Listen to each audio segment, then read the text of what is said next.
Former House Speaker Dennis Hastert is out of federal prison today after just 13 months. Mr. Hastert. Despite admitting to the sexual abuse of teenage boys.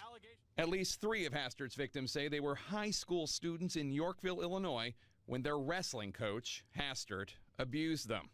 It was a secret kept for decades as Coach Hastert became Congressman Hastert and then House Speaker Hastert, second in line to the U.S. presidency. House will be in order. In 2016, one of the students bravely came forward, facing down Hastert in court and telling his story under oath.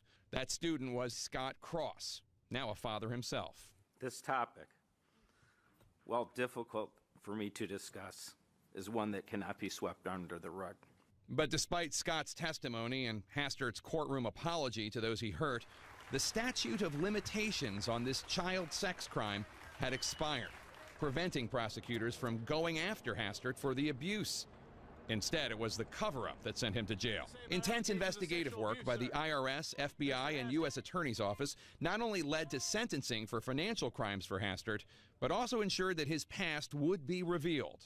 We feel strongly that this was a success in the sense of letting the world know what happened. He was caught because the powerful politician who became a lobbyist had privately agreed to give millions in hush money to a man known only as Individual A. He ended up going the cash route and taking it out many, many times, even to the point where they were making exchanges in a parking lot. According to the IRS investigators, Hastert regularly withdrew just under $10,000 in cash to give to his former student. The continued deliberate adherence to this financial cap was used to avoid bank reporting requirements, a crime that raised suspicion at the highest levels. Obviously, right away, there's a concern for him. There's a concern for perhaps how our country could be compromised. We decided we had to ask him. That was our last effort to find out why. Hastert welcomed the agents into his home and promptly provided an explanation. He said that he didn't trust banks, but then ultimately it was revealed that he was claiming to be being extorted by individuals. Hastert's attorney then claimed a former student was blackmailing the politician with false accusations of abuse. I never thought I'd have to ask someone like the former speaker, which was, have you ever sexually abused any of your students? And he said no.